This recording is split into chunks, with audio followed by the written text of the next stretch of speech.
Bismillahirrahmanirrahim. Qala al-mu'allifu rahimahullah wa nafa'ana bihi wa bi'ulumihi fid dharain amin. Qala Allah ta'ala fi kitabihil karim, a'udzu billahi minasyaitonir rajim. Lau yajiduna malja'an. Lau yajiduna,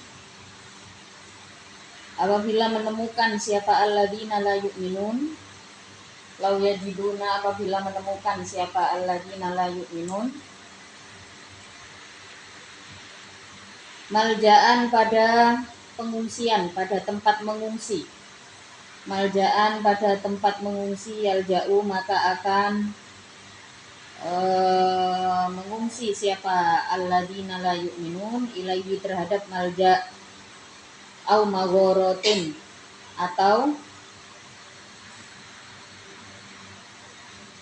bengker itu ya tempat persembunyian di terowongan bawah tanah itu. Sarodiba artinya tempat persembunyian di bawah tanah. Maghorot itu ya letaknya kayak bikin persembunyian di bawah tanah. Au muddakholan atau tempat singgah. Maubi'an artinya tempat yadkhuluna yang masuk, yang bisa masuk siapa alladzina la yu'minun pada maubi' lawal lau, maka akan berpaling siapa alladzina la yu'minun ilaihi terhadap tempat-tempat tersebut, terhadap malja'an au magharatin au muddakholan. Wahum adapun alladzina la yu'minun itu yajma'una,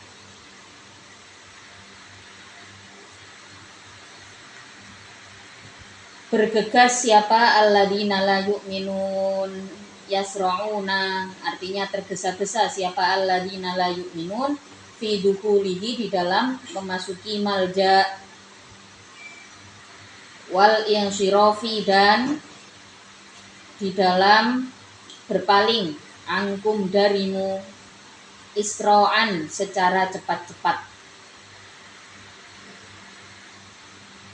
La yaruddahu tidak bisa menolak hu pada malja apa syai'un sesuatu, kal farosi sebagaimana kuda, al jamuhi yang nakal, kuda liar.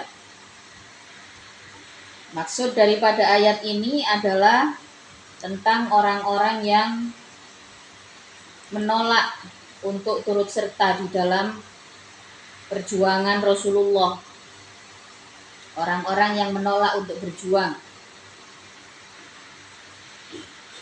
Dimulai dari wa yahlifuna billah innahum laminkum wa ma hum minkum walakinnahum qaumun yafraqun. Mereka membuat sumpah palsu.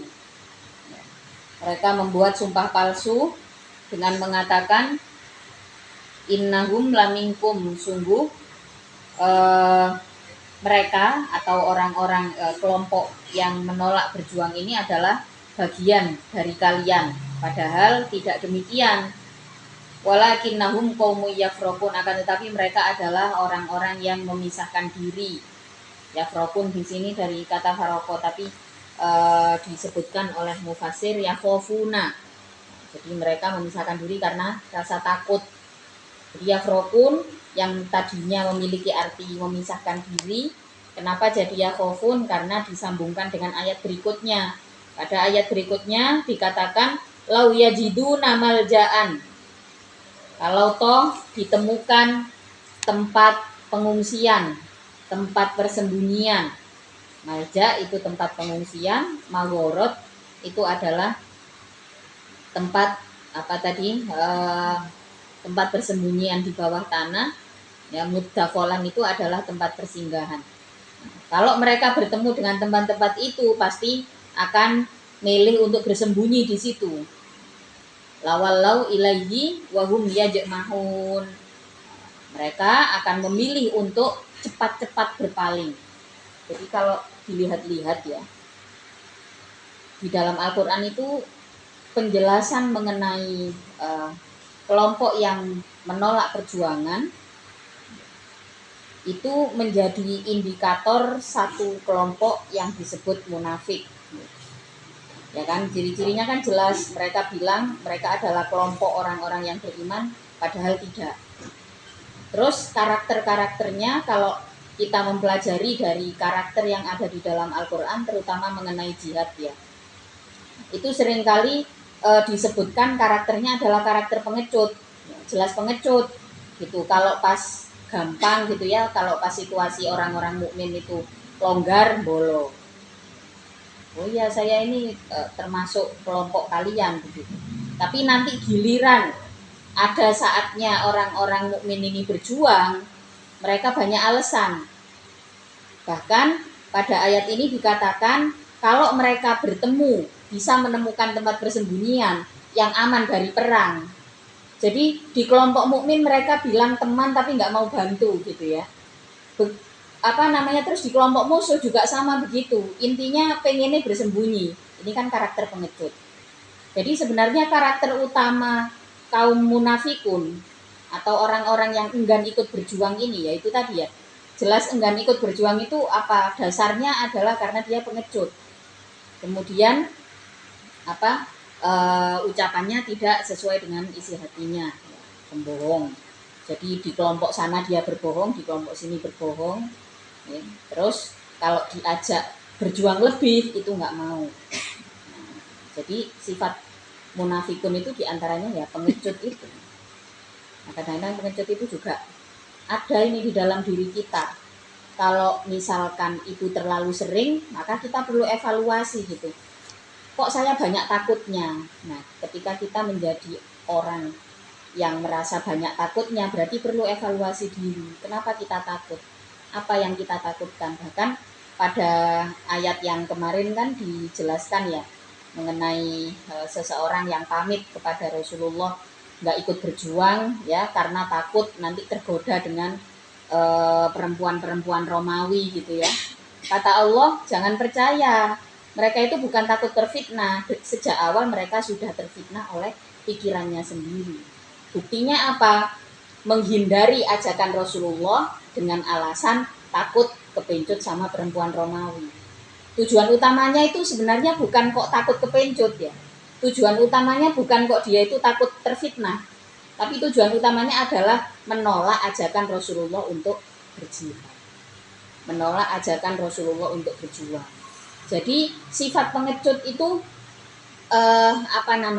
kalau terlalu banyak di diri kita, maka kita perlu melihat lagi, wah jangan-jangan karakter ini mirip dengan munafikun. Karena kalau di dalam Al-Quran itu cukup detail ya, walaupun terpisah-pisah, bentuk ayatnya terpisah-pisah, tapi semuanya ada kemiripan gitu. Kembali lagi pada ayat ini juga dijelaskan mereka kalau ada tempat sembunyi milih sembunyi, jadi yang nggak bantu musuh, yang nggak bantu orang mukmin. Intinya pengecut lah karakternya. Kalau udah dapat tempat persembunyian wis gak toleh-toleh, gak toleh-toleh moro selindut. Sinitan kalfarosi al-jamuhi, seperti kuda liar, gak kena dicekel. Wa minhum, dan itu dari alladzina la yu'minun, man adapun orang yalmizu yang mengolok-olok siapa man kepadamu. Yu'ibu artinya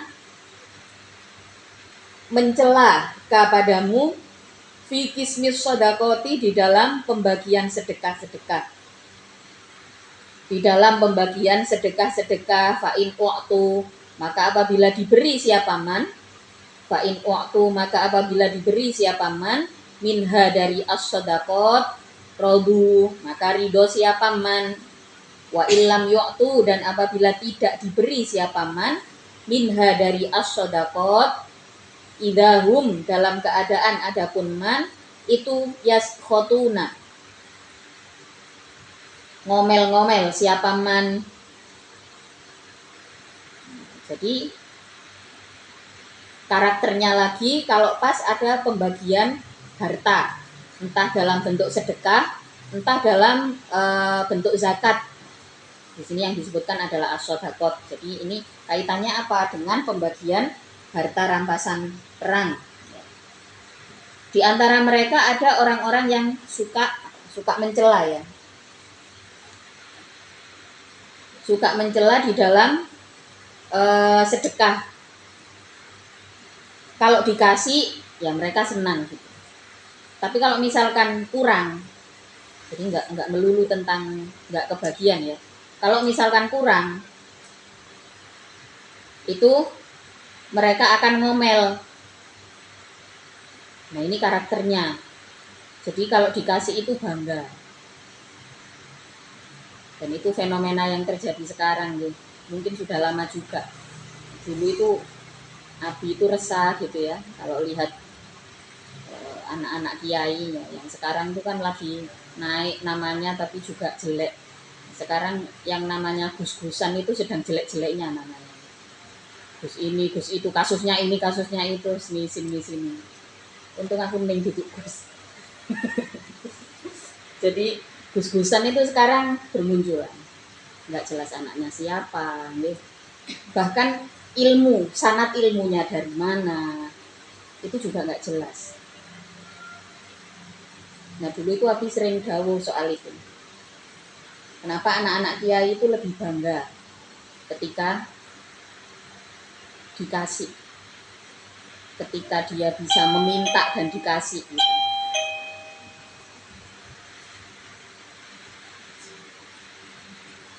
Jadi kalau minta itu bangga, tapi kalau mencari itu malu. Ya faktanya sekarang ya. Kalau minta bantuan terus dapat, wah ini memang hak saya. Padahal karakter itu adalah karakter yang digambarkan oleh Allah sebagai karakter orang-orang yang tidak mau ikut serta dalam perjuangan Rasulullah. Karakternya apa? Minta dikasih itu bangga. Tapi kalau nyari sendiri itu malu. Jelas ya, bikin proposal ke sana sini gitu. Terus dapat terus bangga. Ikut partai sana sini, wah dapat, nah, kandidatnya menang langsung umroh. Banyak kayak gitu sekarang, ya. Nggak usah heran, fenomena kayak gitu sudah ada sejak dulu. Tapi zaman sekarang semakin diolah, semakin dramatis gitu ya. Dramanya juga banyak, kasusnya juga banyak macam-macam. Kenapa? Karena sebenarnya belum cukup matang untuk mendapatkan penerimaan yang segitu besar. Maka masih berat gitu. Saya juga heran kalau misalkan masih muda-muda gitu, nggak tahu apa-apa, kok nggak penasaran. Saya dulu waktu muda ya apa gitu penasaran, belajar. Kok anak-anak kiai itu ya perasa aku sugene sugian abi, tapi kok gak penasaran opo-opo anak-anaknya. Jadi ya kadang-kadang hal itu muncul kenapa? Karena tertipu dengan kebesaran nama orang tua gitu ya. Maka sebenarnya salah satu benefit kita menyadari kita bukan siapa-siapa itu benefitnya apa? Kita jadi nggak ada beban. Kita mau belajar apa, ayo aja. Gitu. Oh ya saya sama aja sama yang lain. Nah itu perlu kita tanamkan di diri kita. Terus wong tuaku wong biasa. Nggak usah lihat ke orang tua lah. Latar belakang orang tua nggak. Di saat sampean sudah melewati usia 17 tahun misalnya. Atau bahkan lebih muda dari itu. Kita nggak usah terlalu melihat siapa orang tua kita. Yang perlu kita lihat adalah diri kita. Apa yang kita penasaran, apa yang kita pengen tahu, ya, apa kesempatan yang sedang datang. Itu ayo dijalani. Biar apa? Biar kita tidak terjebak pada situasi malu mencari. Malu cari tahu, ya kan? Malu cari rezeki berarti malu bekerja toh. Tapi kalau minta atau dikasih bangga. Ini dikatakan pada ayat ini jelas loh. Ya. Wa minhum mayyal mizuka fis shadaqat fa in u'tu minha radu. Di dalam tafsir dalam tafsir Ibnu Katsir sama Al-Baghawi itu dirinci mengenai pilihan kata rodu pada ayat tersebut ya. Ridho ini maksudnya apa? Dia tidak sekedar menerima, tapi menerima dengan penuh rasa bangga. Seakan-akan wah ini memang hak saya ini. Hal ini tentu buruk untuk masa depan suatu bangsa. Katanya nanti pengen wah berapa 2000 berapa ditargetkan Indonesia akan menjadi Indonesia emas itu 2040 ya kalau nggak salah ya. Apa? Gitu. Ayo Mbak, itu sih Mbak.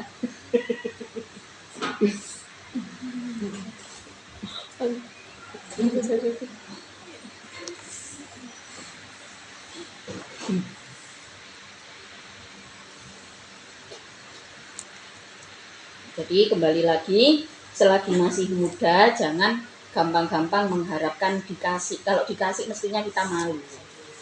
Jadi makanya yang saya tulis di novel biografi itu ada bagian di mana setiap kali Abi menerima sesuatu dari orang lain itu yang dipikirannya apa? Bahkan dari Abuya ada bagian di mana Abi yang seorang yatim piatu nggak pernah diterima segitunya. Kemudian pada saat sampai di Mekah dikasih baju segala macam oleh Abuya. Apa yang dipikirkan oleh Abi pada saat itu? Suatu saat saya harus bisa menjadi seperti ini. Jadi Abuya itu luar biasa. Abuya itu adalah seorang tokoh agama, seorang cendekiawan yang namanya sangat-sangat besar gitu ya. Seorang tokoh ulama yang keilmuannya memang sangat tinggi dan beliau itu nggak pernah minta-minta ke muridnya. Akhlak ini yang kemudian memotivasi Abi untuk bekerja keras. Bagaimana saya nanti bisa menjadi seperti guru saya yang ini. Karena memang Abuya itu setiap muridnya pulang dikasih uang saku. Dan itu ditiru sama Abi, dicontoh sama Abi. Dulu datang ke daerah-daerah gitu. Ada muridnya yang lagi bangun masjid, dikasih ya semampunya. Nah mestinya anak muda itu ya begitu ya. Jadi kalau dikasih ojo kok kebanggaan, oh iki aku sik enom wis bisa mendapatkan itu padahal itu dikasih. Kalau kita sekira berada pada posisi yang diberi, maka pikirkan bagaimana kita bisa membalas itu dengan sesuatu yang lebih atau setidaknya sesuai. Atau kalau orangnya misalkan nggak minta balasan, misal kita nggak pernah ketemu lagi sama orang itu gitu ya, bagaimana kemudian kita berpikir nanti saya harus bisa jadi orang yang seperti ini. Nah, ini penting ya supaya nggak jadi orang munafik. Karakternya sangat jelas di sini digambarkan. Wa illam yu'tu minha idahum yasfotun, kalau nggak dikasih ngomel-ngomel atau kalau kurang ngomel-ngomel gitu ya. Walau annahum, kalau toh sesungguhnya man itu rodu ridho siapa man ma pada perkara ata yang datang,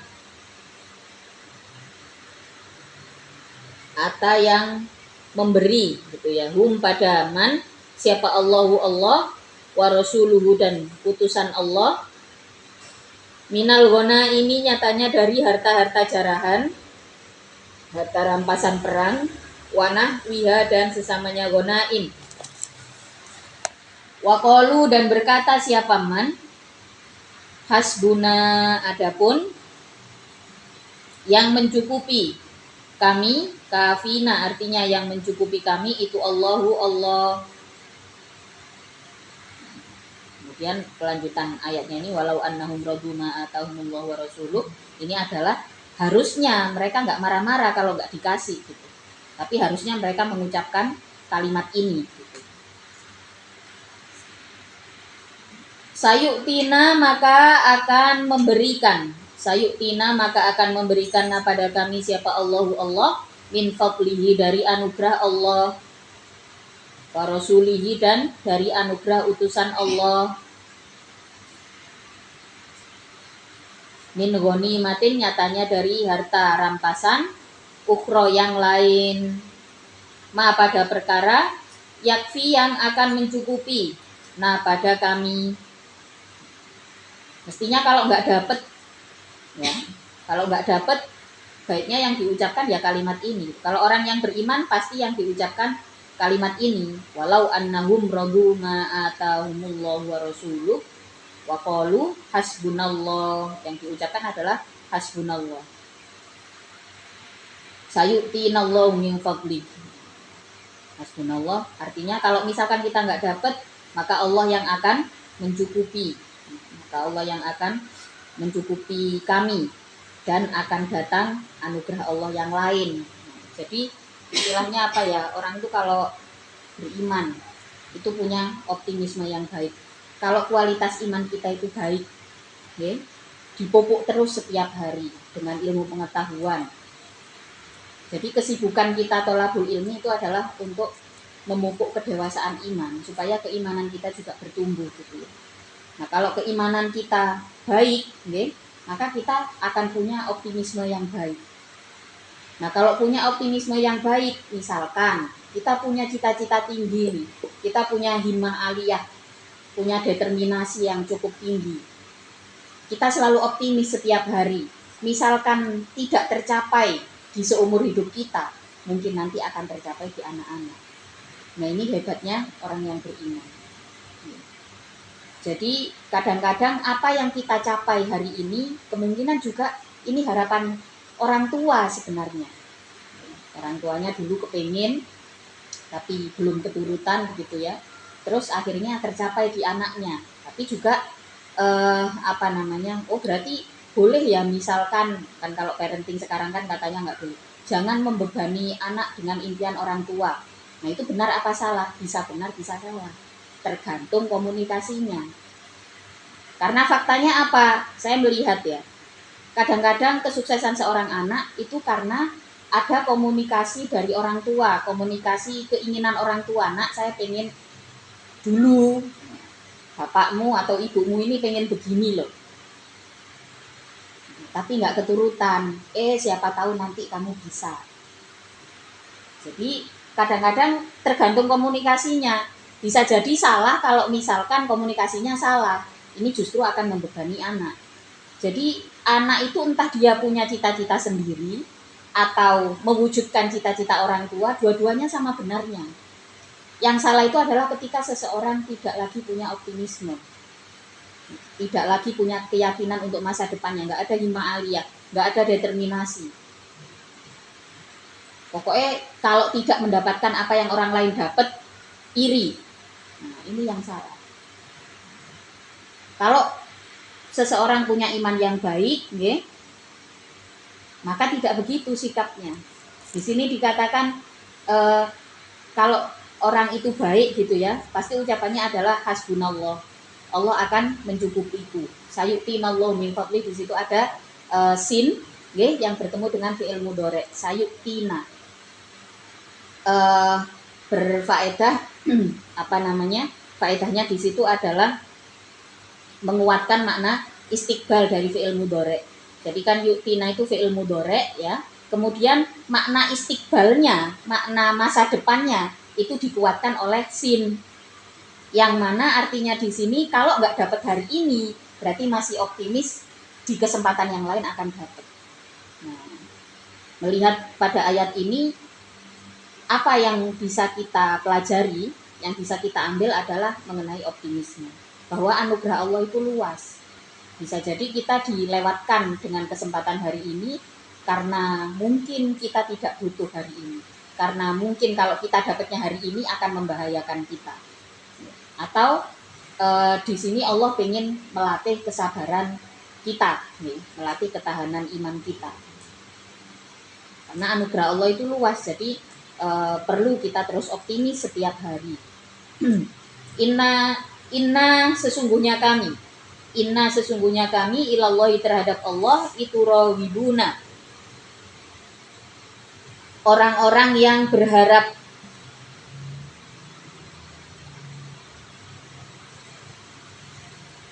Ayyunina artinya akan mencukupi siapa Allah na pada kami. Wa jawabu lau, adapun jawabnya lau itu lakana. Tadi kan ada lau ya. Walau annahum radu ma atahumullah. Mestinya kan ada jawabnya. Nah, ini jawabnya. Jawabnya itu tidak ada di dalam ayat nih, tapi ditafsirkan di sini. Itulah karena maka ada apa ridho itu khairon, lebih baik lahum bagi man. Ucapan itu mestinya baik ya. Jadi kalau ada pembagian apa-apa nggak kebagian nggak usah marah-marah. Nah, kalau nggak kebagian marah-marah, ya itu berarti nggak percaya sama anugerah Allah. Apalagi yang dibagi cuma amplopan dari calon-calon itu yang tapi bagi-baginya besar. Kalau orang besar ya dapatnya besar. Kalau sampean pas dapat pembagian dari calon-calon pemimpin kok dapatnya kecil, jangan merasa terhormat. Oh iki berarti aku dianggap wong cilik, mosok aku milih pemimpin sing remehno aku gitu deh. Dikasih amplop yang isinya 25.000 loh. Isinya cuma 25.000 atau dikasih jilbab ya, yang sesuai warna partai gitu ya. Pengajian NU tapi jilbabnya merah. NU-nya ganti abang. Kayak gitu ya mestinya nggak usah nggak usah terkecoh gitu ya. Jangan kok diterima saja bantuannya tapi nanti milihnya tetap sesuai hati nurani, nggak bisa. Kenapa nggak bisa? Itu sama saja dengan kita kita menerima sesuatu yang kecil, yang sedikit dan akan menderita selama satu periode. Mestinya kita sadar gitu, kalau dikasih sesuatu yang kecil ya berarti kita diremehkan. Bahkan ketika dikasih sesuatu yang besar, ya, dikasih sesuatu yang besar, itu kan orang-orang besar pasti dapat itu sesuatu yang besar-besar. Nah, bagaimana tanggung jawabnya? Ini yang kemudian perlu kajian yang lebih panjang. Itulah kenapa dulu Abi itu nggak pernah menerima bantuan-bantuan seperti itu, ya, karena bebannya terhadap umat itu pasti berat, ya, pasti berat. Maka sekarang ya pinter yang main gus-gusan, ning-ningan itu ya, hadiahnya umroh biar nggak kelihatan, biar nggak kayak nggak ada tanggung jawab ke umat gitu. Oh udah umroh nanti jamaah dan simpatisan saya doakan di Mekah. Padahal di Mekah sama di sini sama-sama bisa berdoa. Allah itu di mana-mana, nggak cuma di Mekah, di sini juga ada Allah. Di hati kita masing-masing ada Allah. Nggak dibujui ambek pemerintah nggak usah percaya. Berikutnya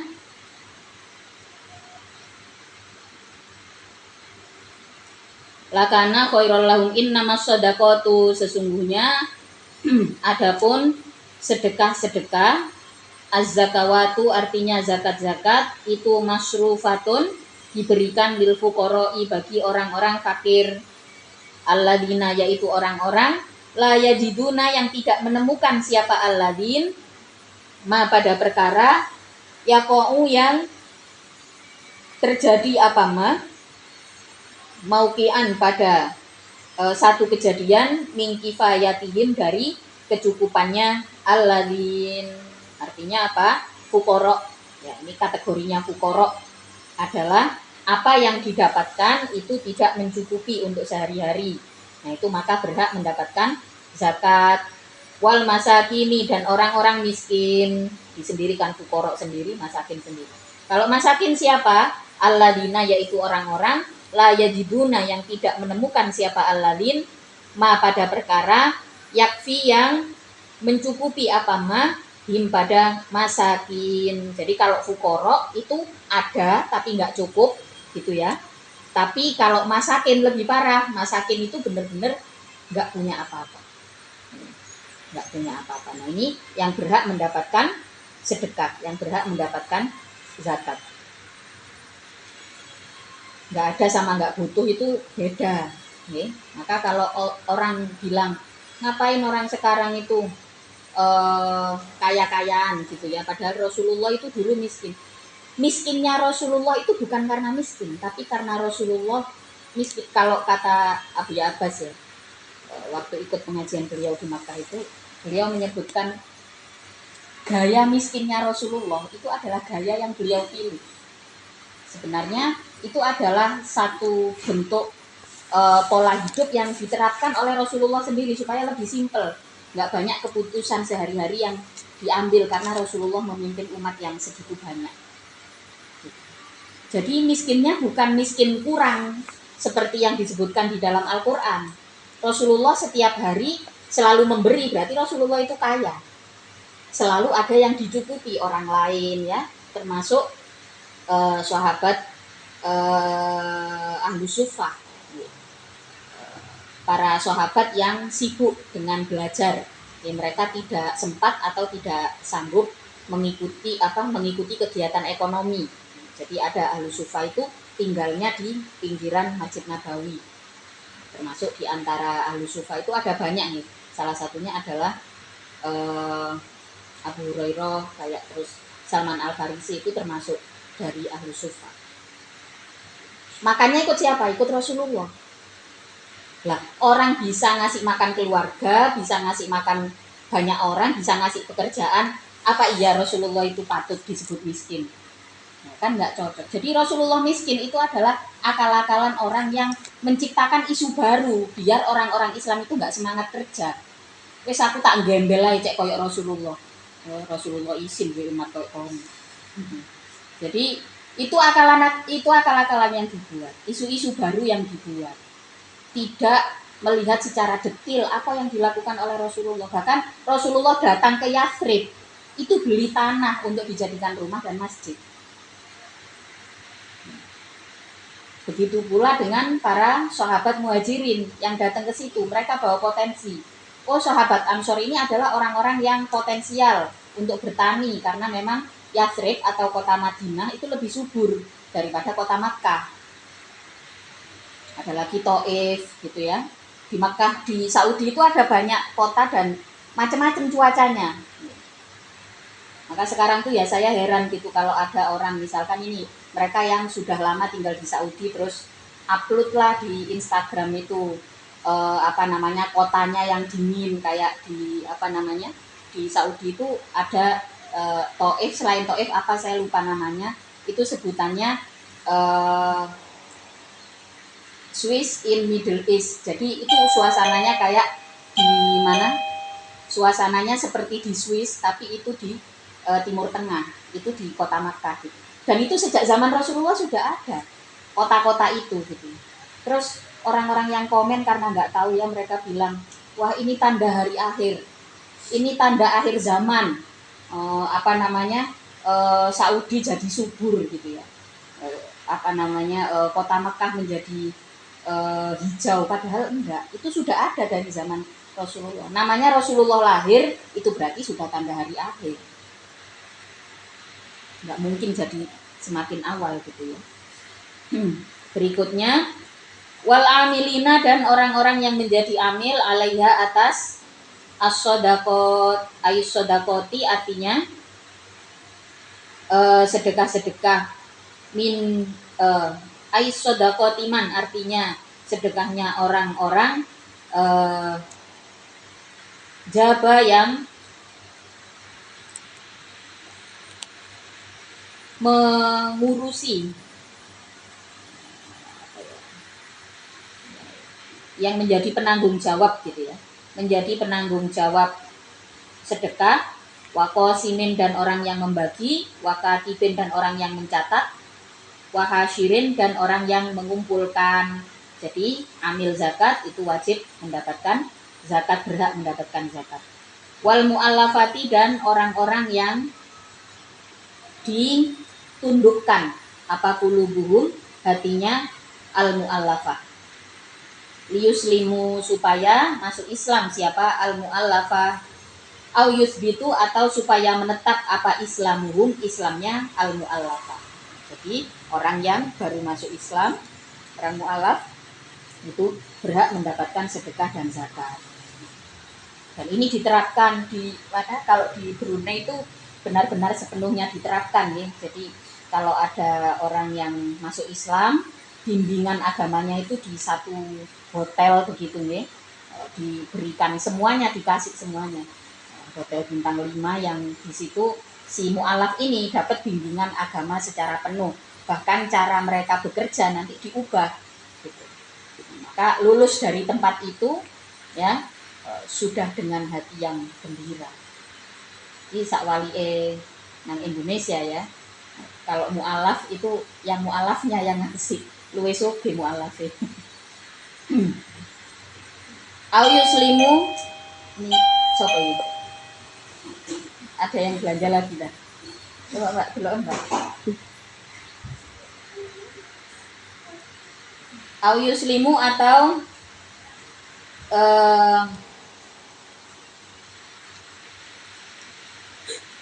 diislamkan